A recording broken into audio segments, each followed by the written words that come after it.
If your toilet is blocked, don't worry, we've got a simple way to get it sorted.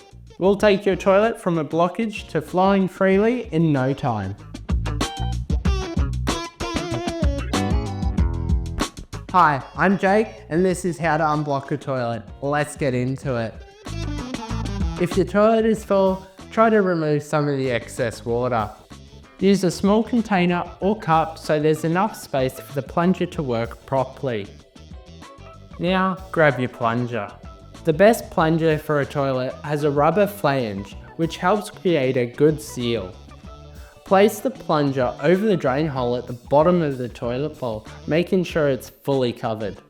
Start plunging with a gentle push to create suction, then give it a series of strong, steady pumps. The aim here is to push and pull to dislodge whatever's causing the blockage.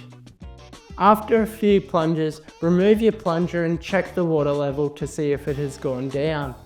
If it does, great. Flush the toilet to check if it's back to normal. Just repeat the process until the blockage is cleared. If a plunger doesn't do the trick, you can also try a drain auger. Feed the flexible end of the auger into the drain and twist the handle to work it further down the pipe. When you feel resistance, keep twisting to break up the clog. Once you're through, pull the drain auger back out and try flushing again.